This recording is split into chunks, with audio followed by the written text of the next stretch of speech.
ya tetap harus melaporkan kepada PPS untuk ditindaklanjuti oleh PPS.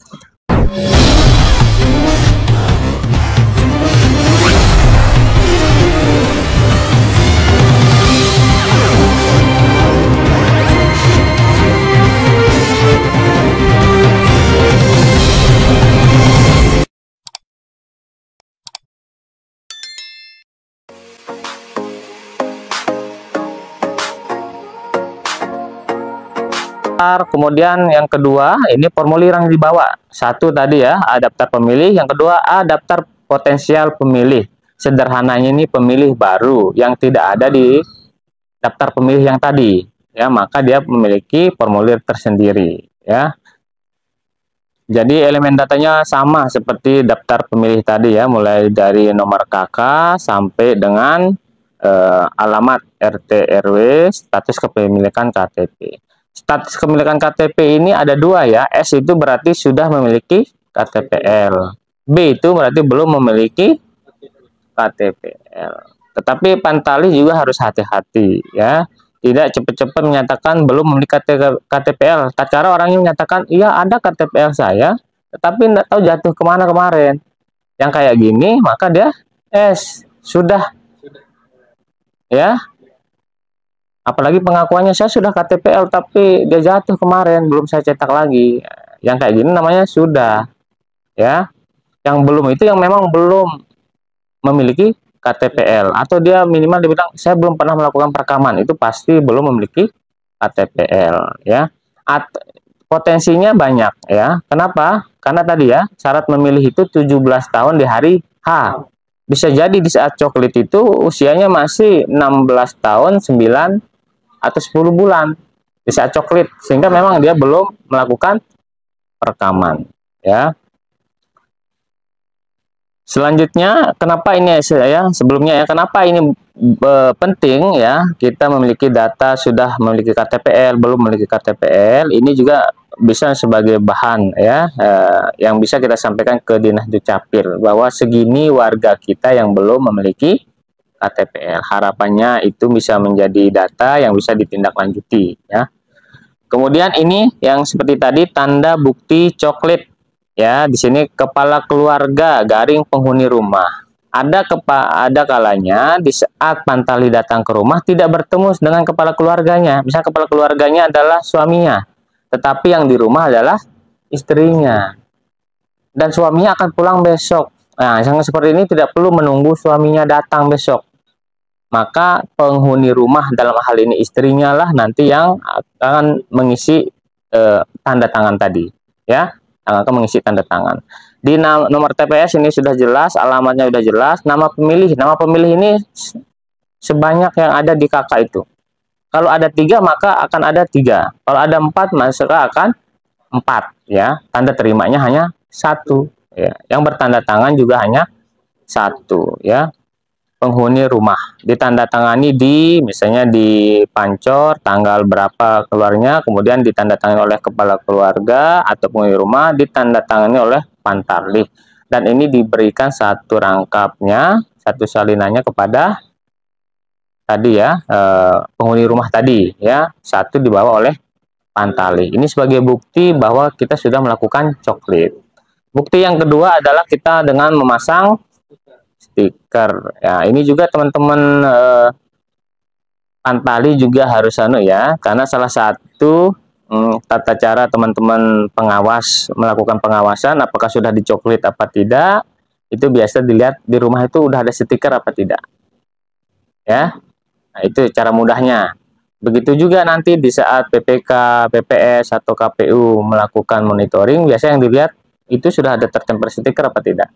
Karena kalau tidak tertempel stiker itu ada dugaan bahwa itu belum dilakukan coklit ya. Bagaimana jikalau ini Bang Mut, ada orang yang rumahnya bagus nih, terus dia nggak mau ditempel stikernya gitu, bagaimana apa tanggapan kita gitu, perilaku kita sebagai Pantali ini? Ya, jika ada masyarakat yang tidak mau dipasangkan stiker, walaupun saya tidak terlalu percaya masyarakat tidak mau ya, ini tergantung Pantali mampu tidak menjelaskan dengan baik ya, karena Pantalih itu melaksanakan tugas negara pada dasarnya. Jadi masyarakat pun harus tadi ya, karena Pantalih melaksanakan tugas negara, itu juga harus mendukung. Apalagi pemilu ini adalah hajatan kita bersama. Maka di dalam BIMTEK itu teman-teman Pantalih harus dibekali bagaimana cara berkomunikasi dengan masyarakat. Ya, mulai dari memperkenalkan diri, mulai dari menyampaikan tujuan, mulai menyampaikan prosedur-prosedur yang akan dilewati, sampai dengan tadi kewajiban Pantalih untuk menempel. Ya, saya belum percaya ya ada masyarakat kita yang tidak mau ditempel selembar stiker, karena stiker itu kan banyak tempat nempelnya ya.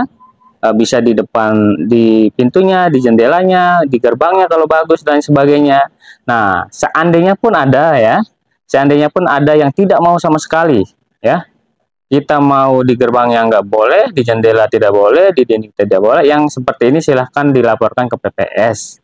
PPS nanti berkoordinasi dengan PKD ya, jangan sampai Pantalih yang dianggap salah karena tidak menempel stiker ya. Kita lanjut ya.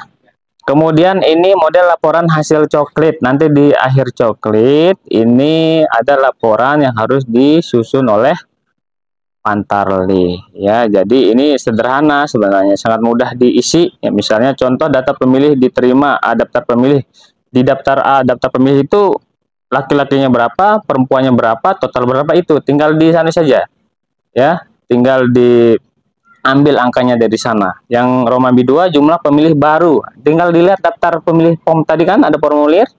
Nah, tinggal dihitung berapa pemilih baru yang dia dapat oleh Pantalih. Misalnya 10, maka ditulis misalnya laki-laki 10, perempuan 10, jumlah 20. Kemudian pemilih yang tidak memenuhi syarat, kan sudah dikasih kode ya. Selama ada kode 1 sampai kode 8, maka itu yang TMS. Nah, dan ini sudah dibagi. Yang meninggal kode 1 berapa, apakah laki-laki perempuan, kemudian itu di total. Yang Romawi 4 ini adalah jumlah pemilih yang memenuhi syarat. Nah, rumusnya adalah Romawi 1 ditambah Romawi 2 dikurang Romawi 3. Ya. Jadi pemilih yang ada daftar pemilih ditambah pemilih baru dikurang sama yang TMS. Nah, yang Romawi 4 ini akan menjadi pemilih yang ada di DPS nanti sebenarnya ya. Kemudian Romawi-nya jumlah data pemilih diperbaiki, kode U. Yang setiap kode U dihitung berapa banyaknya. Kemudian yang terakhir yang Romawi 6 jumlah data pemilih disabilitas. Tinggal dilihat saja. Tadi kan disabilitas dari kode 1 sampai kode 6 ya, tinggal dicari kode 1 berapa dan lain sebagainya. Saya rasa ini juga harus dikuasai oleh teman-teman Pantarlih, dan ini adalah tugas dari teman-teman PPS nanti yang menyampaikan ya. Jangan anggap mereka bisa ya, harus disimulasikan bagaimana tata cara pengisian laporan itu, karena kalau tidak tentu PPS sendiri yang capek lagi nanti. Kemudian dari hasil coklit ya, ini akan disampaikan kepada PPS. Nah, ini anggap sudah coklitnya sudah selesai, maka hasil coklitnya disampaikan kepada PPS. Apa saja yang disampaikan? Pertama, buku kerja Pantalih, karena di buku kerja itu nanti ada laporan-laporannya ya, laporan hariannya ya. Kemudian ada daftar pemilih juga itu harus dikembalikan ya, karena kan di sana ada kode-kode ya seperti tadi. Kemudian daftar pemilih potensial juga harus disampaikan. Jadi 4 dokumen ini bisa dibilang itu harus disampaikan kepada PPS. Apa tugas PPS setelah Pantarlih menyampaikan? Ini ada 4. Pertama, memeriksa kelengkapan dokumen. Lengkap nggak dokumen yang 4 tadi? Ya, kalau kurang minta, nggak boleh dibiarkan. Yang kedua, memeriksa kesesuaian pengisian. Betul dia lengkap, 4-4-nya ada, tapi apakah sudah cara mengisinya sudah benar? Ya, jangan sampai dia taruh kode 9 dan kode 10. Dan itu tidak ada kode 9 dan 10 ya. Itu harus diklarifikasi.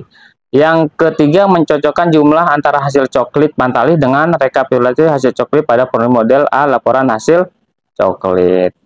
Yang terakhir, menyusun daftar pemilih hasil pemuktahiran berdasarkan hasil coklit. Berdasarkan hasil coklit itulah teman-teman PPS menyusun, yang kemudian nanti akan ditetapkan menjadi DPS ya.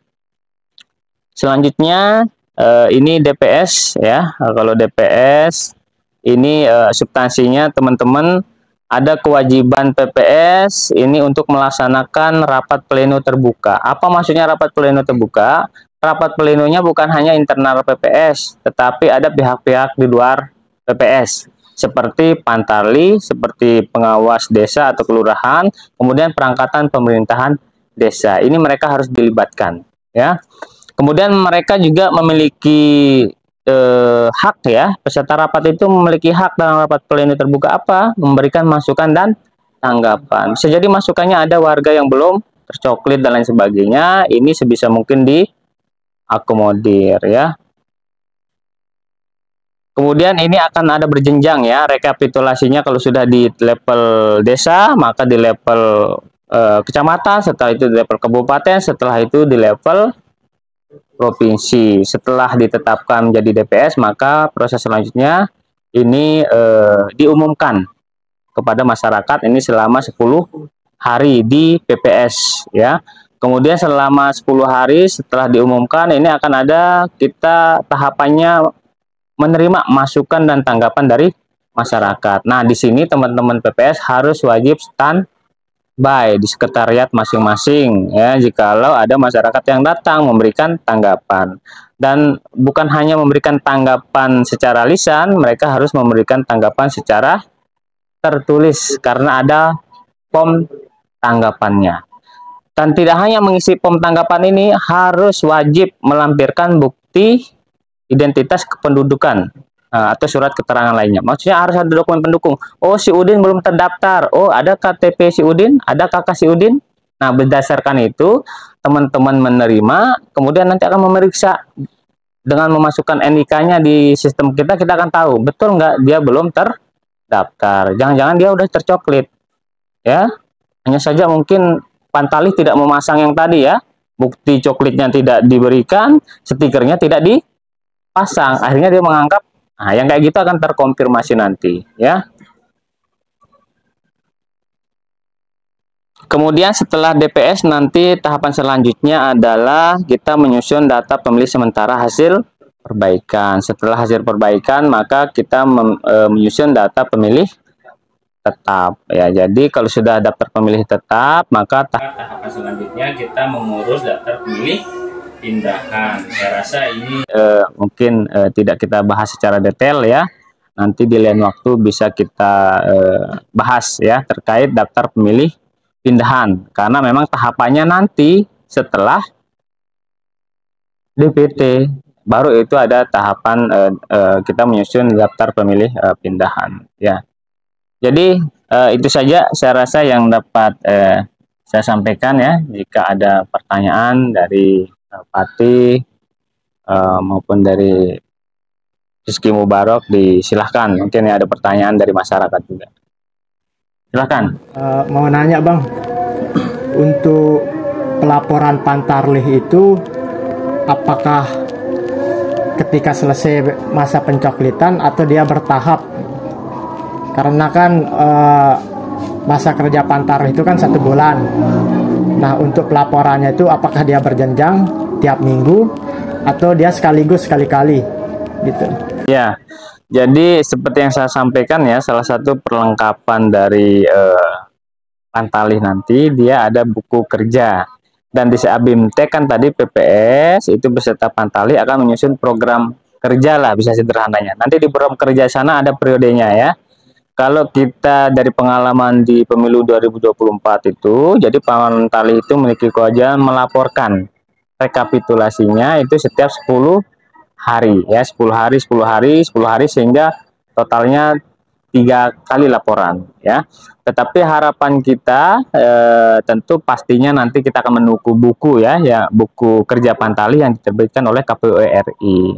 Tetapi saran saya kepada teman-teman PPS, seandainya pun sama pengaturan sipir yang dulu, pada dasarnya laporan akhirnya itu nanti setelah 30 hari, tetapi teman-teman PPS bisa memberikan target masing-masing kepada Pantalih di desa masing-masing. Misalnya kalau targetnya secara nasional 30 baru selesai, maka target teman-teman bisa 20 hari, ya, itu bisa selesai. Kalau laporannya 10 hari sekali, teman-teman bisa membuat 5 hari sekali. Apa tujuannya, teman-teman? Tatkala kita coklitnya itu bisa lebih cepat daripada jadwal yang udah ditetapkan, maka sisa waktu itu bisa kita untuk melakukan tadi, ya, melakukan penelitian kembali, ya, mana yang belum. Kalau udah laporan Pantali menyatakan sudah 100% kami coklit. Nah, teman-teman bisa menyampaikan ke PKD nanti kalau kami sudah melakukan coklit 100%. Silahkan disampaikan jika ada temuan dari teman-teman pengawas, ada yang belum tercoklit. Atau bisa jadi teman-teman PPS yang melakukan monitoring ke bawah ya. Adakah yang belum tercoklit? Itu tujuannya ya. Jangan sampai malah di 30 hari itu belum selesai dilakukan coklit. Jadi waktunya akan semakin sempit ya untuk melakukan perbaikan tadi. Tapi yang pastinya nanti KPU RI itu akan menerbitkan buku kerja Pantali ya. Yang jelas prinsipnya akan ada periodisasi ya, secara periodik Pantali itu berkewajiban melaporkan. Begitu, Patih? Terakhir Bang Mul, bagaimana harapan Bang Mul nanti di masyarakat ini ketika pelaksanaan coklit dilakukan? Ya. Jadi harapan saya pribadi ya kepada masyarakat, khususnya masyarakat Lombok Timur, nanti di saat coklit harapannya berpartisipasi aktif. Karena pada dasarnya prinsip dari penyelenggaraan pemilu dan pemilihan itu partisipasi masyarakat itu sangat diharapkan dalam setiap tahapan. Bukan saja di saat hari pemungutan suara, termasuk di hari coklit. Karena memang banyak masyarakat kita itu yang kadang-kadang akan komplain, akan melihat dirinya terdaftar apa tidak itu di hari H saat pemungutan suara. Nah, di sana biasa mereka komplain. Nah, harapannya kita di Lombok Timur itu tidak terjadi, tetapi masyarakat kita itu berpartisipasi aktif. Karena nanti ada tahapan DPS ya. Sebelum DPS itu ada coklit. Bagi masyarakat yang merasa terlewati dalam coklit bisa melaporkan kepada PPS, dan sekretariat PPS itu ada berada di kantor desa atau kelurahan. Silahkan datang saja, sampaikan bahwa ada sanak keluarganya yang belum tercoklit, itu disampaikan saja. Insya Allah petugas kami PPS dan Pantali itu akan senang hati mendatangi untuk dilakukan coklit. Begitu juga tatkala coklit dinyatakan selesai dan DPS sudah ditempel, masyarakat harapannya masyarakat melihat ya apakah namanya sudah ada di DPS, daftar pemilih sementara. Jika tidak ada, harapan silahkan menyampaikan kepada PPS melalui mekanisme tanggapan masyarakat bahwa ada sanak keluarga atau dirinya sendiri itu belum terdaftar sebagai pemilih. Dan tentu teman-teman kami PPS akan memasukkan pemilih tersebut ke dalam daftar pemilih, sehingga harapannya di DPT itu namanya sudah ada. Dan harapan kita di pemilu 2024 ini, maksudnya Pilkada 2024 ini, data pemilih kita itu jauh lebih baik daripada Pilkada sebelumnya. Dengan catatan partisipasi masyarakat juga dalam tahapan pemukiran data pemilih ini juga tinggi. Karena sukses pemilu bukan hanya tanggung jawab penyelenggara pemilu, tetapi juga menjadi tanggung jawab kita bersama, termasuk masyarakat Lombok Timur. Terima kasih Bang Mul. Mungkin hanya itu yang kami tanyakan Bang Mul, dan terima kasih, sangat jelas sekali penjelasan yang sudah dipaparkan. Bang, terima kasih Oke, banyak waktunya. Makasih ya. Alhamdulillah ya, pertanyaan dari masyarakat dan calon Pantarlih sudah kita sampaikan dan sudah dijelaskan dengan panjang lebar dan detail oleh Bang Mul tadi. Jadi ada enggak harapan Bang Iki nih untuk anak muda terkait dengan pemutahiran data nanti? Harapan saya sih Patih untuk masyarakat, terutama pemuda-pemuda, untuk ikut berkontribusi pada proses pemutahiran data pemilih ini, dan juga saya harapkan antusias mereka dalam menyukseskan Pilkada 2024 ini. Iya. Oke Sobat Lombok, itu tadi penjelasan yang sangat informatif bagi kita di masyarakat maupun nanti di penyelenggara. Semoga nanti apa yang sudah disampaikan oleh Bang Mul ini bisa dipahami, dicermati, dan juga dilaksanakan dengan baik. Sampai ketemu di video informatif selanjutnya.